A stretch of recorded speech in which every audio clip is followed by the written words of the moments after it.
ദൈവതിരുനാമത്തിന് മഹത്വം ഉണ്ടാവട്ടെ. അഭിവന്യ സഹോദര മെത്രാപ്പൊലീത്തന്മാരെ, വൈദിക ശ്രേഷ്ഠരെ, സഹോദരി സഹോദരങ്ങളെ, പരിശുദ്ധനായ പരിമല തിരുമേനിയുടെ 123-ാമത്തെ പെരുന്നാൾ നാം ആഘോഷിക്കുകയാണ്. 1848 മുളന്തുരുത്തിയിൽ ജനിച്ച് 1902 ഈ പരിമല സെമിനാരിയിൽ കാലം ചെയ്ത് കബറടക്കപ്പെട്ട അദ്ദേഹം മലങ്കര സഭയെ സംബന്ധിച്ചിടത്തോളം സഭയ്ക്ക് ദൈവം നൽകിയ ഒരു വലിയ വരദാനമാണ്. അപൂർവ സന്ദർഭങ്ങളിൽ മാത്രം ഉദിച്ചുയരുന്ന നക്ഷത്രങ്ങളെപ്പോലെ മലങ്കര സഭാമണ്ഡലത്തിൽ സഭയുടെ ആകാശവിധാനത്തിൽ ഉദിച്ചുയർന്ന ഒരു ഭാഗ്യതാരകം എന്നാണ് അദ്ദേഹത്തെ വിശേഷിപ്പിക്കാൻ കഴിയുന്നത്. പരിശുദ്ധ പരിമല തിരുമേനിയുടെ ജീവിതം, ചരിത്രമെല്ലാം നമ്മൾ വായിച്ച് അറിഞ്ഞിട്ടുള്ളതും മനസ്സിലാക്കിയിട്ടുള്ളതുമാണ്. അദ്ദേഹത്തിൻ്റെ വ്യക്തിപ്രഭാവത്തിൽ നിന്ന് നമുക്ക് അദ്ദേഹത്തെക്കുറിച്ച് പറയാവുന്ന 3 കാര്യങ്ങൾ ചുരുക്കമായി ഓർമ്മിപ്പിക്കുവാൻ മാത്രമാണ് ഇന്ന് ഞാൻ ആഗ്രഹിക്കുന്നത്. ഒന്നാമത്, he was a man for God എന്നുള്ളത്. ദൈവത്തിനു വേണ്ടിയുള്ള ഒരു മനുഷ്യൻ. ദൈവമനുഷ്യനെന്ന് പ്രവാചകന്മാരെ കുറിച്ച് നമ്മൾ പറയുന്നുണ്ട്. ദൈവത്തിനു വേണ്ടിയുള്ള മനുഷ്യനെന്ന് പറയുവാൻ കാരണം യിരെമ്യാവിനെ പോലെയും യോഹന്നാൻ മാബ്ദാനായെ പോലെയും ഒക്കെ പ്രത്യേകമായി ജീവിതത്തിൻ്റെ ആരംഭം മുതൽ ദൈവം തിരഞ്ഞെടുത്ത് വളർത്തിയ ഒരു പിതാവാണ്.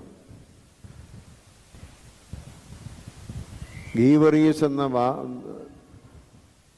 മാമോദീസ പേരിൽ അറിയപ്പെട്ട കൊച്ചായി പോരാ, കൊച്ചുനാൾ മുതൽ തന്നെ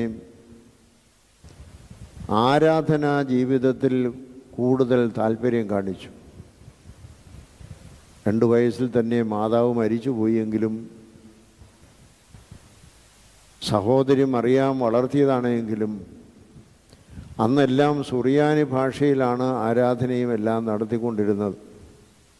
എന്നിട്ട് സുറിയാനി ഗീതങ്ങൾ വളരെ മനോഹരമായിട്ട് പഠിക്കുകയും പാടുകയും ചെയ്തിരുന്നത് അദ്ദേഹത്തിൻ്റെ പിതാമഹനായിരുന്ന ഗീവറീസ് മൽപ്പാന് വളരെയധികം സന്തോഷമുണ്ടാക്കി.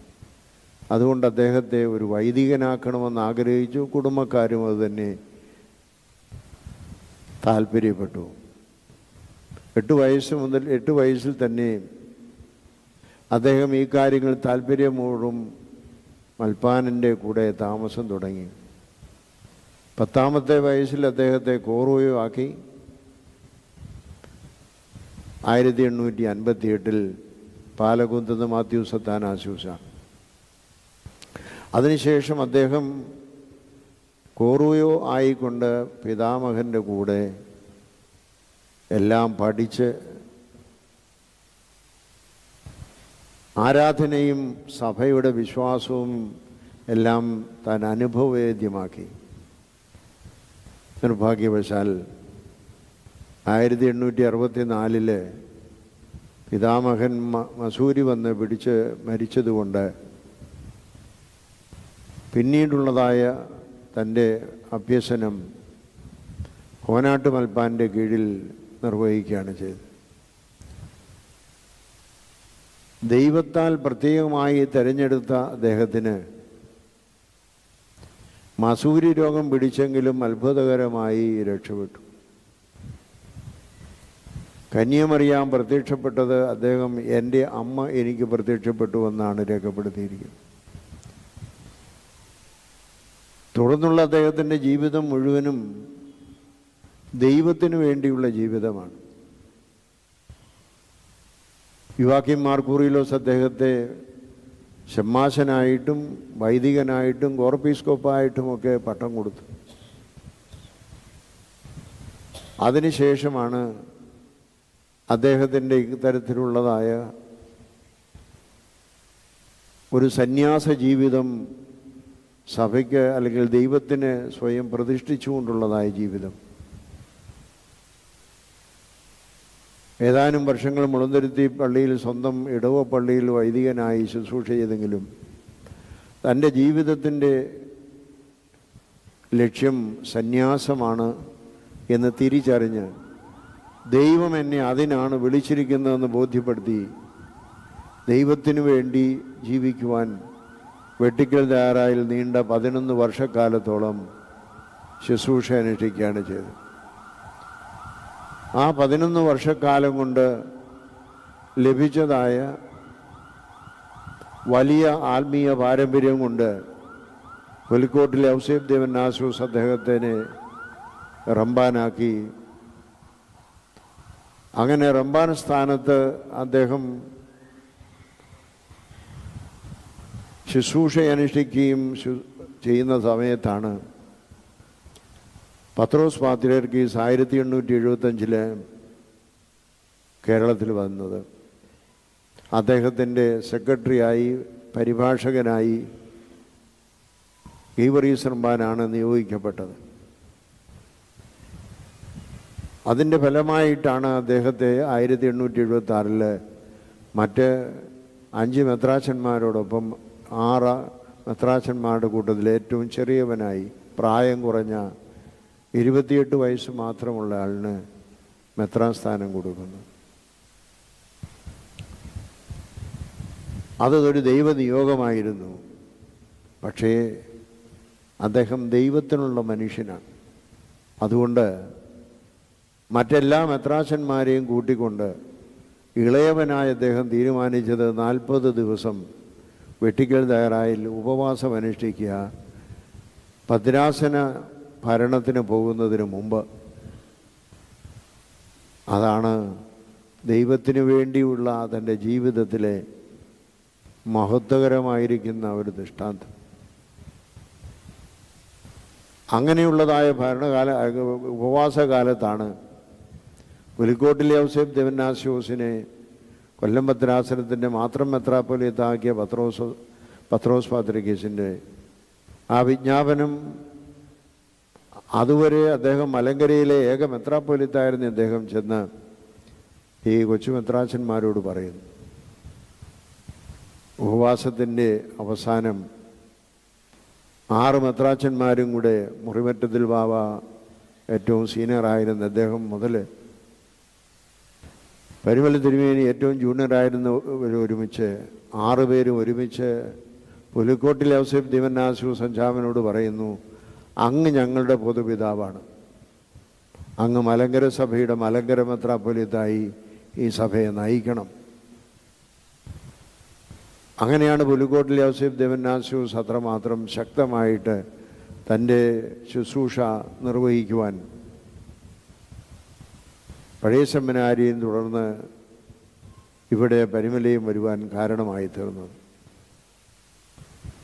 ദൈവത്തിനു വേണ്ടിയുള്ള മനുഷ്യൻ എന്നുള്ളത് കൊണ്ടാണ് അദ്ദേഹം പരിമലയിൽ വന്ന് അഴിപ്പുര ഉണ്ടാക്കി അവിടെ താമസിച്ച് ഷമ്മാശന്മാരെ പഠിപ്പിച്ചു.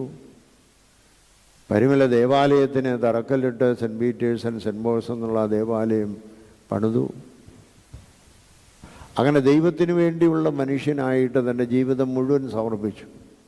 രോഗങ്ങളും പ്രയാസങ്ങളും ഒക്കെ പല സന്ദർഭങ്ങളിൽ അദ്ദേഹത്തെ വന്നിരിക്കും. അത് ദൈവമനുഷ്യനും ദൈവത്തിന് വേണ്ടി സമർപ്പിക്കപ്പെട്ടവനായതുകൊണ്ട് ഒന്നും അദ്ദേഹത്തെ ബാധിച്ചില്ല. അദ്ദേഹം നൽകുന്ന സന്ദേശം നമ്മളോട്, നമ്മൾ ആർക്കു വേണ്ടിയുള്ളവരാണ്? ദൈവത്തിന് വേണ്ടിയുള്ളവരാണോ?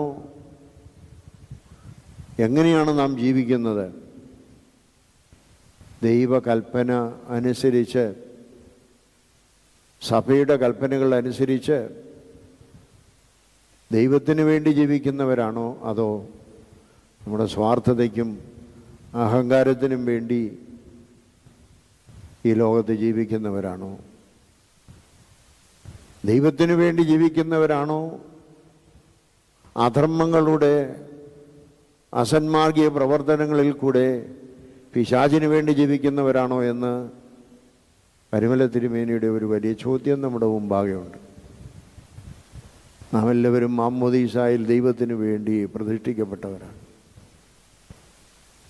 പക്ഷേ നമ്മുടെ പ്രായമാകുമ്പോഴും നമ്മുടെ മോഹങ്ങളും ആഗ്രഹങ്ങളും സ്വാർത്ഥതയും അഹങ്കാരവും നമ്മെ ദൈവത്തിന് വേണ്ടിയുള്ളവനെന്നുള്ള സംജ്ഞയിൽ നിന്ന് മാറ്റിക്കളയുന്നു.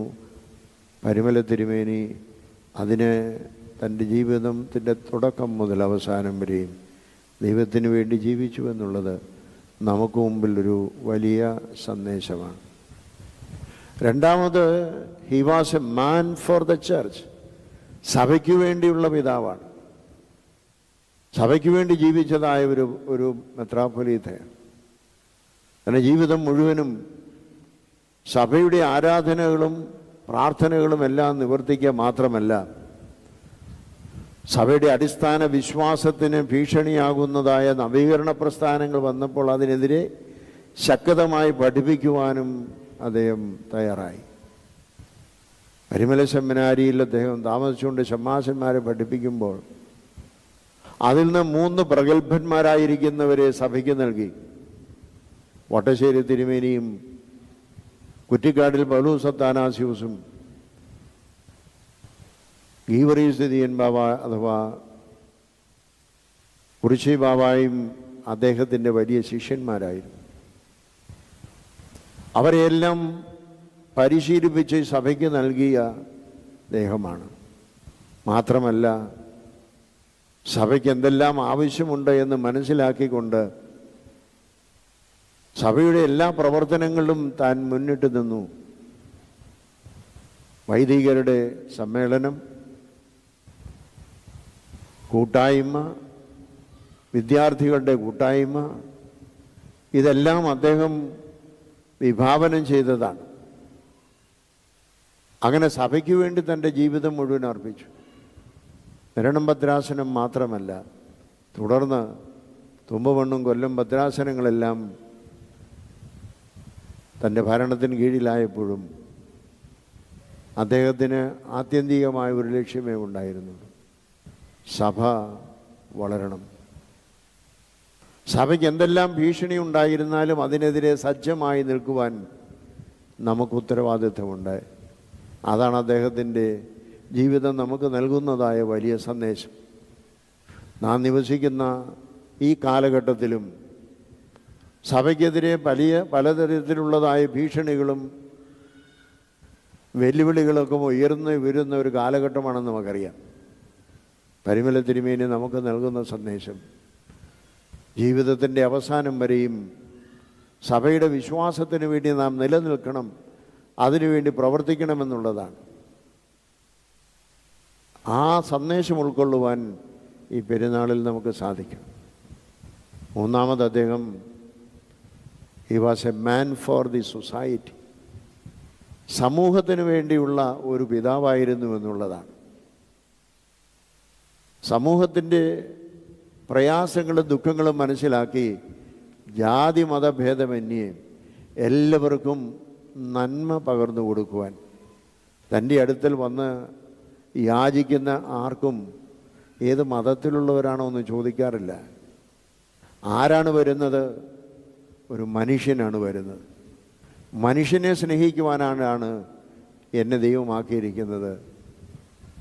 അതുകൊണ്ട് ഈ സമൂഹത്തിന് വേണ്ടി, മനുഷ്യന് വേണ്ടിയാണ് ഞാൻ ജീവിക്കേണ്ടത് എന്നുള്ളതായ വലിയ സന്ദേശം അദ്ദേഹം നൽകി.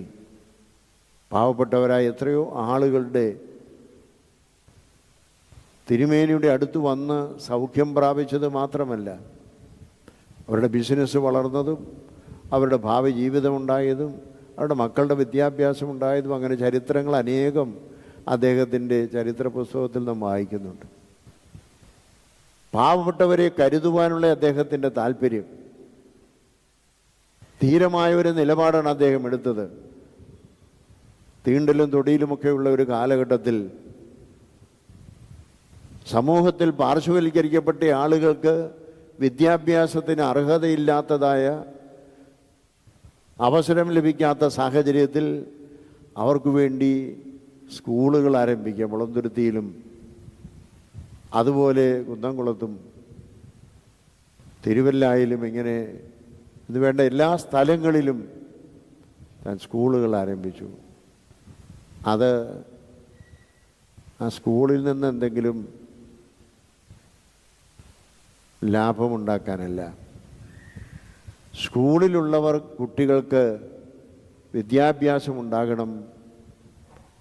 സമൂഹത്തിൽ പാർശ്വവൽക്കരിക്കപ്പെട്ടവരെ സമൂഹത്തിൻ്റെ മുഖ്യധാരയിലേക്ക് കൊണ്ടുവന്ന് എല്ലാവരും ഒരുപോലെ ദൈവ തേജസ്സുള്ള ദൈവസ്വരൂപമുള്ള മനുഷ്യരാണെന്നുള്ള ബോധ്യത്തിൽ എല്ലാവരെയും അദ്ദേഹം സ്നേഹിച്ചു. അതിൽ കൂടുതൽ അദ്ദേഹത്തിന് മാതൃക മറ്റൊന്നുമില്ല. അദ്ദേഹത്തിൻ്റെ ആ വലിയ ശുശ്രൂഷ പിൻപറ്റി പ്രവർത്തിച്ച 2-3 പിതാക്കന്മാരെ നമുക്കറിയാം.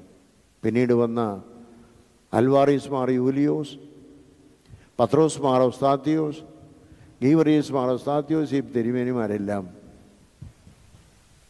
പാവപ്പെട്ടവരെ സഹായിക്കുന്നതിൽ ജാതി മതഭേദമന്യേ എല്ലാവർക്കും വേണ്ടി ജീവിക്കാനുള്ളവനാണ്, ഈ സമൂഹത്തിന് വേണ്ടി ജീവിക്കാനുള്ളവനാണെന്നുള്ളതായ ആ ബോധ്യം ലോകത്തിന് നൽകുവാൻ അദ്ദേഹത്തിന് കഴിഞ്ഞു.